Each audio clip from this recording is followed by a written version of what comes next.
Bonjour, bonsoir tout le monde en général. Bienvenue sur la chaîne Parno qui c'est bon Gentripote.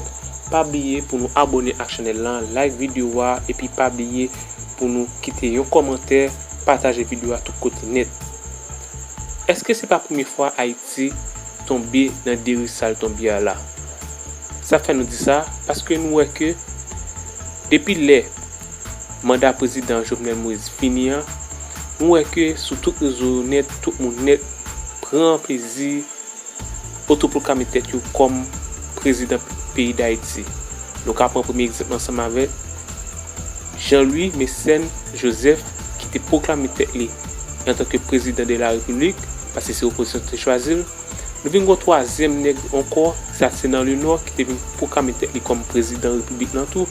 Mais nous avons un nègre encore qui c'est Hervé Laplanta qui autoproclamé tête comme président de la République. Bon, moi je vais permettre d'entendre le discours que Hervé Laplanta t'a bail en tant que président de la République là, côté t'a prononcé sur la situation paysan et côté lui-même il pas changer bagaille. En côté Hervé Laplanta. Chers compatriotes,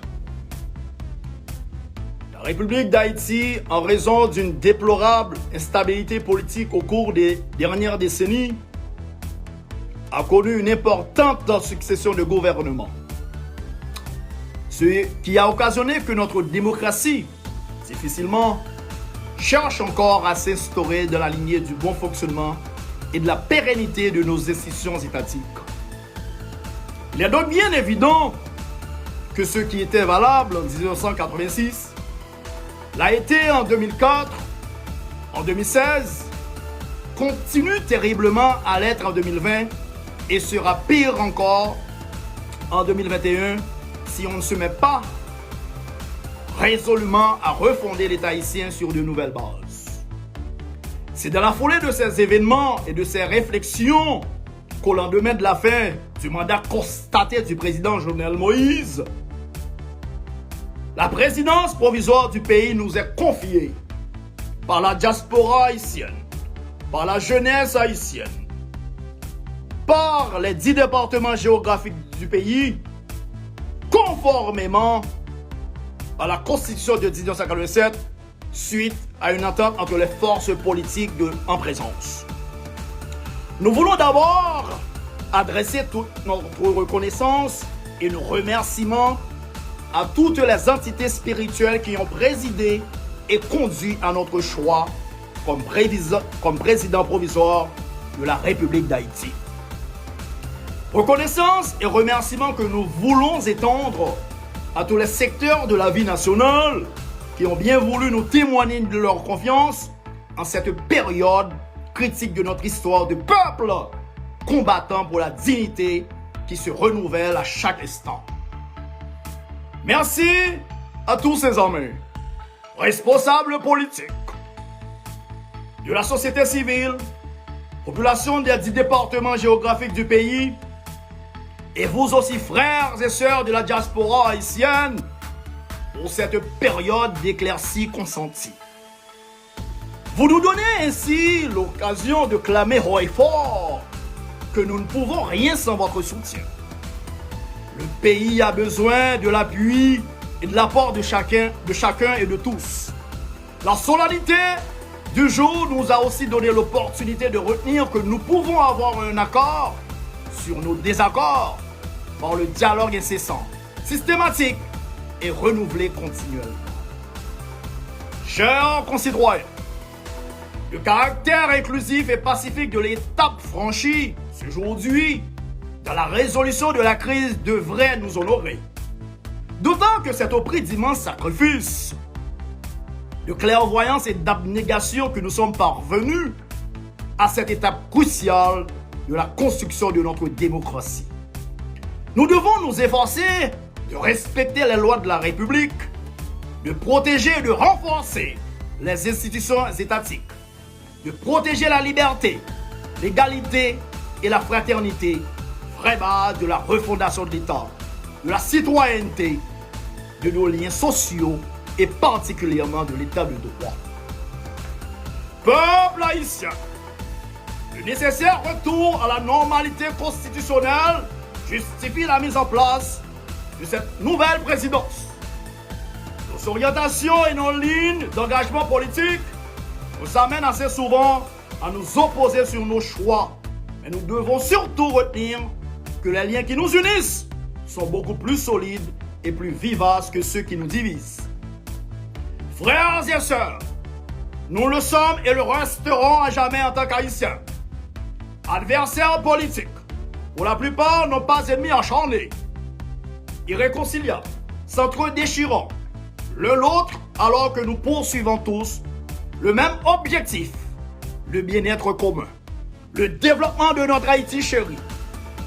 Oui, vous aspirez tous à la prise du pouvoir et sa conservation, mais pour le bien-être de chacun, nous devons être particulièrement motivés par la gestion saine, impartiale et rigoureuse des affaires de l'État. L'intérêt général doit être notre partage. Il nous invite à la transparence, au partage, au dialogue, à nous entendre sur tout ce qui peut nous diviser.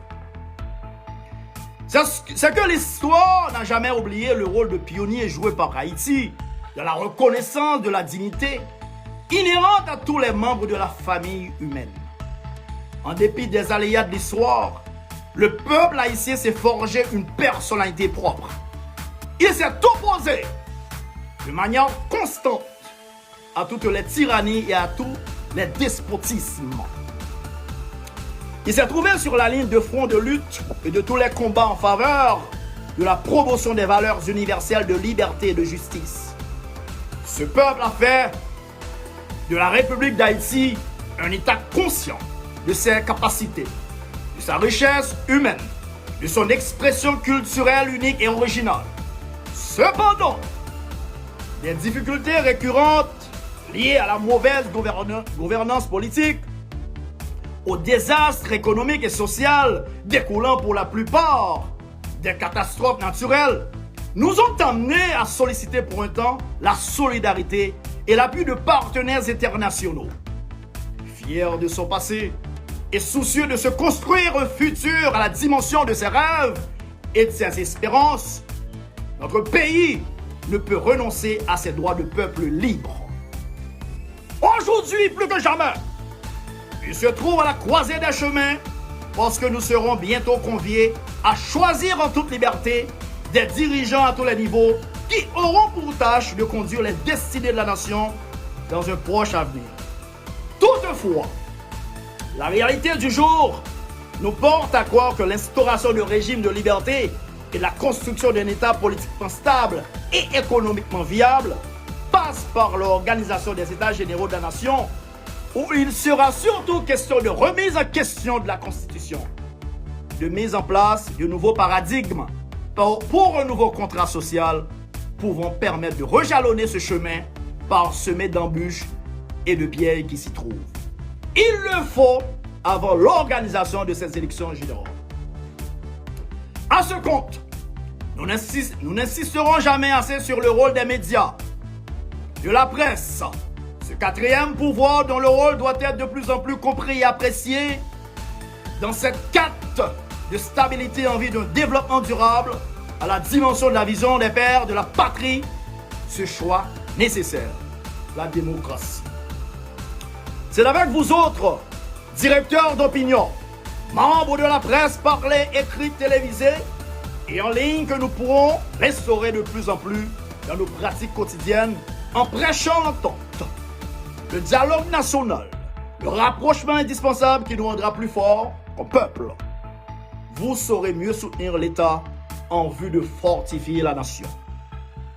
Le peuple a choisi la démocratie comme régime. Unissons-nous pour la consolider ensemble. C'est de cette unique façon que nous pourrons en tout temps obtenir l'appui de pays amis sur lesquels nous devons compter pour sa croissance et sa consolidation. Nos différentes situations de crise et la faiblesse de nos institutions ne font qu'accentuer notre déficit de crédibilité comme nation et affaiblir notre souveraineté de peuple. Nous devons nous atteler à la refondation des liens internationaux en affichant des comportements empreints de compréhension, de tolérance les uns envers les autres, en cultivant de bonne gouvernance dans les affaires de la République. Ayons toutes les attitudes d'un peuple responsable, sachant d'où il vient et où il veut se retrouver dans un État qui s'établit tous les jours, trouvant fièrement sa place dans le Conseil des Nations. Chers amis de la communauté internationale, votre compréhension et votre support ont toujours permis à la nation haïtienne, dans des moments de crise aiguë, d'aboutir à des accords spectaculaires entre Haïtiens. Soyez tous remerciés et félicités. États, organisations et communautés internationales, tous les engagements pris par nos prédécesseurs seront honorés et respectés pourvu qu'ils soient en harmonie avec nos idéaux démocratiques. Nous vous en donnons formellement l'assurance. Aucun pays ne saurait vivre plié sur lui-même, prisonnier de ses frontières. Il doit entretenir des relations de tous ordres avec l'étranger.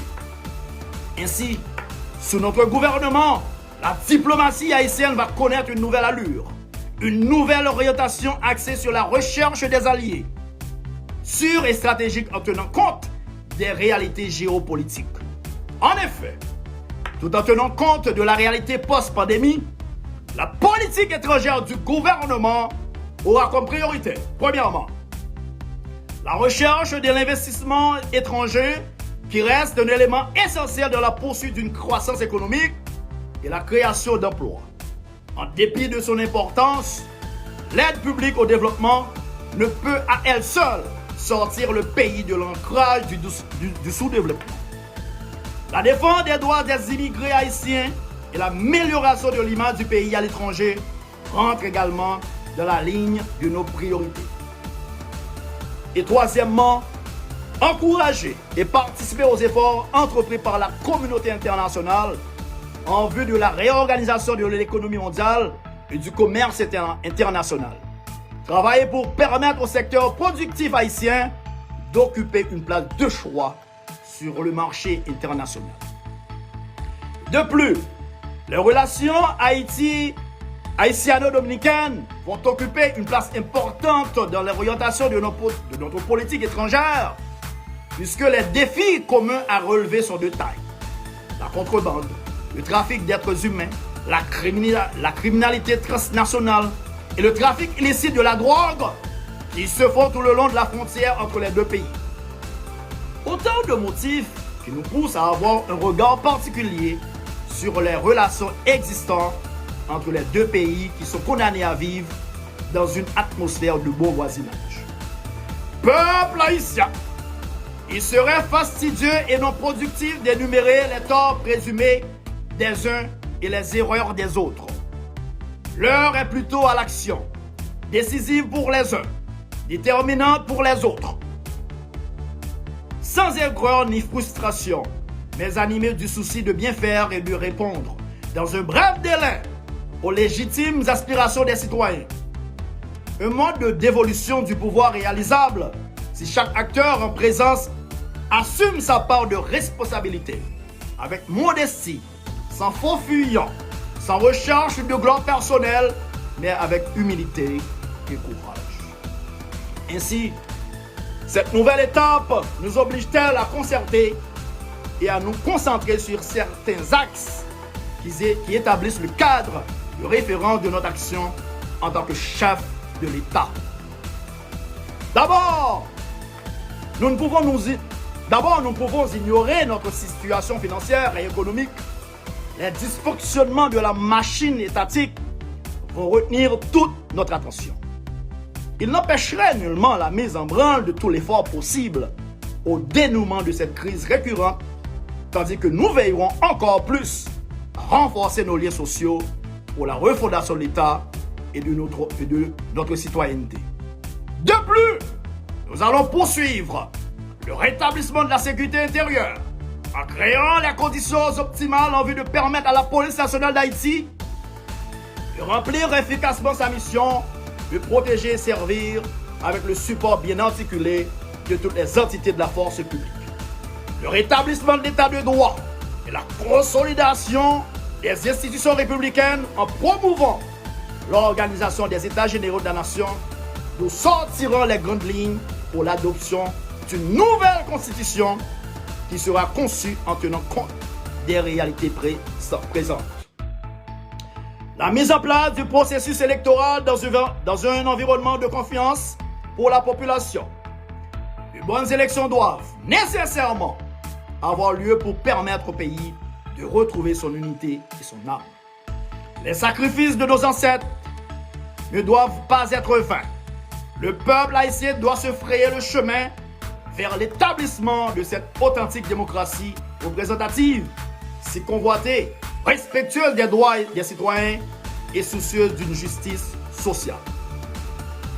Les mesures seront prises dans le cadre de l'assainissement financier, notamment le renforcement des institutions, le renforcement des administrations financières, fiscales et douanières, la lutte contre la fraude, la réallocation et la réduction des dépenses non essentielles.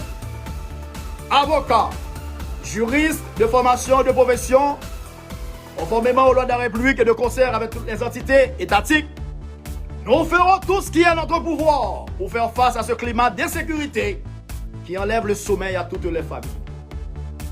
La multiplication des cas de kidnapping ne nous laisse pas indifférents parce que cela n'a eu pour résultat que de paralyser les activités sociales et économiques du pays. Aussi, tout cela sera-t-il mis en œuvre en vue de rendre fonctionnel l'appareil de justice pour mettre fin au règne de l'impunité. Toutes les bases seront établies pour la réalisation des procès relatifs à tous les dossiers dénoncés par la clameur publique et qu'enfin, force puisse être restée à la loi et que cesse le règne de l'intolérable. Qu'Haïti reprenne sa vraie place dans le concert des nations libres, civilisées et modernes. Vive une véritable transition de rupture. Vive Haïti. Merci. Hervé Laplante, président provisoire de la République d'Haïti.